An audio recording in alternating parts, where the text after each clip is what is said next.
साथियों प्रणाम। अभी सुबह का वक्त है। किसी खास इमरजेंसी की वजह से जो है अपने कार्यालय में आया था, तो वक्त मिला आप लोगों से दो चार शब्द बतियाने का।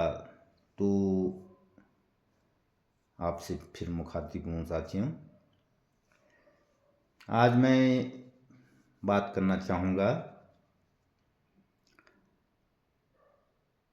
कि जो कुछ भी होना होता है वो होके रहता है। मतलब हम कुछ भी चाहें, हमारे अनुसार किसी भी कार्य का लक्ष्य प्राप्ति होना असंभव होता है। भले ही हम प्रयास करते हैं, अपनी तरफ से सारा प्रयास करते हैं, हम मेहनत करते हैं, डेडिकेटेड रहते हैं, हार्ड वर्क करते हैं, अपने कार्य के प्रति समर्पित रहते हैं, जहाँ तक हो आ, अच्छा ही करने की नियति रखते हैं। बट इंसाफ ऊपर वाला करता है। जो कर्मों की गति का परिणाम हमें मिलता है वो हमारे हाथ में नहीं, वो किसी और शक्ति के हाथ में होता है। उसी को एक अदृश्य शक्ति कहा जाता है, जिसे ईश्वर नाम से जाना जाता है। भाई कई काम होते हैं, हम मेहनत करते हैं, भरसक कोशिश करते हैं, प्रयास करते हैं कि कार्य सही ढंग से संपादित हो। बहुत मेहनत करते हैं कि भाई लक्ष्य प्राप्ति हो, जो अचीवमेंट हमें चाहिए होता है उसके लिए हम जो प्रयास कर रहे हैं वो सार्थक दिशा में जाएं। लेकिन होने को कुछ और ही होता है। अक्सर अक्सर मैंने होते हुए देखा है कि हम कितना भी मेहनत करें, कितना भी सही कार्य करें, कितना भी जो है पॉजिटिव थिंकिंग के साथ जो है अपने लाइफ स्टाइल को जिएं, बट जो आउटपुट होता है, जो हमें हासिल होना होता है, वो हमारी मेहनत के हिसाब से, हमारे कार्य के हिसाब से वो अपेक्षित परिणाम प्राप्त नहीं होते हैं। छोटे छोटे उदाहरण होते हैं, जैसे बहुत मेहनत करने के बाद कोई कंपटीशन फाइट न कर पाना, बहुत बढ़िया कार्य करने के बाद भी आपको उस कार्य के को करने में जो आपको वो मिलना चाहिए था, प्रोत्साहन मिलना चाहिए था, वो नहीं मिल पाता है। बहुत क्लियर प्रिपरेशन करने के बाद, समय से तैयार होने के बाद कभी हमारा बस छूट जाता है, गाड़ी छूट जाता है, ट्रेन छूट जाता है। जब हम फ्री रहते हैं तो हमें जो कार्य दायित्व हमें दिए गए हैं वहाँ पे हम बहुत ज़्यादा इंगेज अपने आप को नहीं रख पाते हैं। कोई लाभार्थी नहीं उस समय हमें उपलब्ध होता है। और जब हमें शॉर्टेज होता है वक्त का, तो उसी समय सारे कार्य आन पड़ते हैं। किसी के बारे में बहुत अच्छा सोचो, बहुत अच्छे विचार रखो, बहुत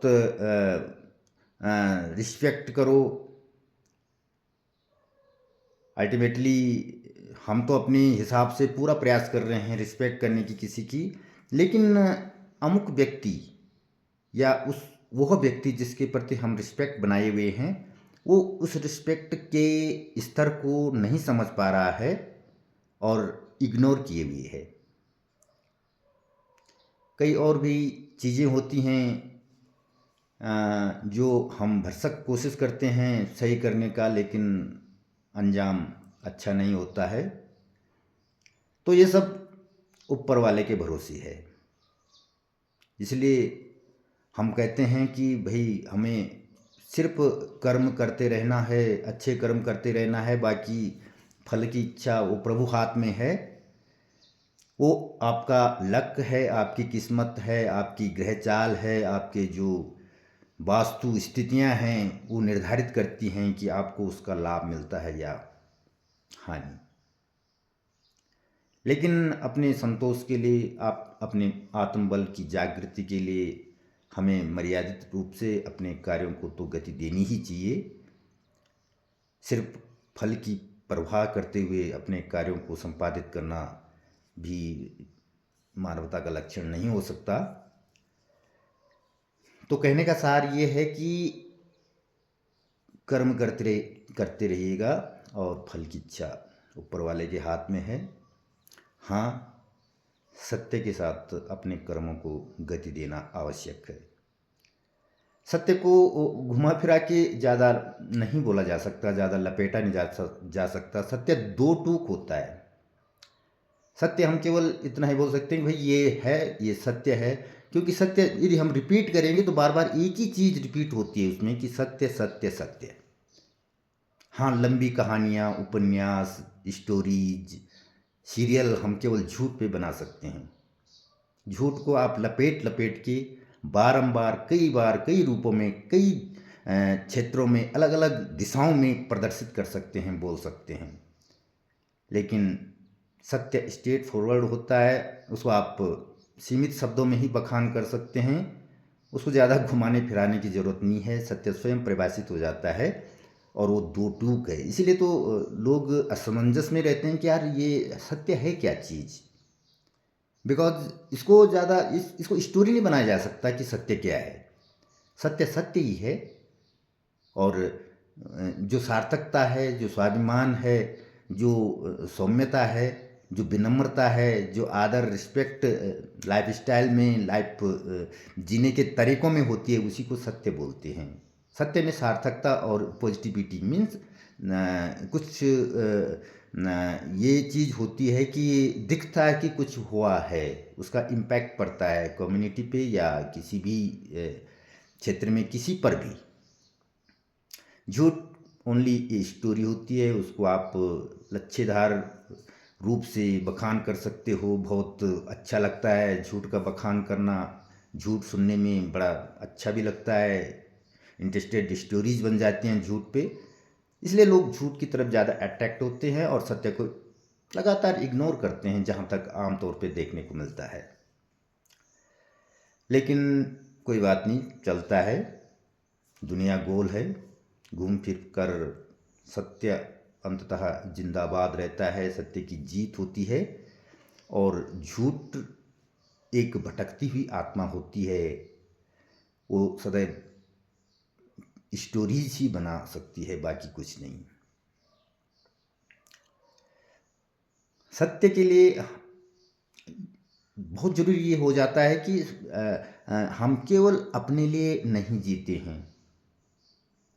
अक्सर लोग देखने में आता है, अक्सर अमूमन तौर पे कि अपने स्वास्थ्य के लिए, अपने फ्यूचर के लिए, अपने बच्चों की स्टडी के लिए, अपने बच्चों के फ्यूचर के लिए, अपने जो इंफ्रास्ट्रक्चर्स होते हैं, जो अकोमोडेशन के फैसिलिटीज़ होते हैं, उन्हीं पे अक्सर फोकस करते हैं लोग और उसी चीज़ को महानतम मानते हैं कि भाई अमुक व्यक्ति ने ये सब कुछ अपने लिए किया है तो he is a great person.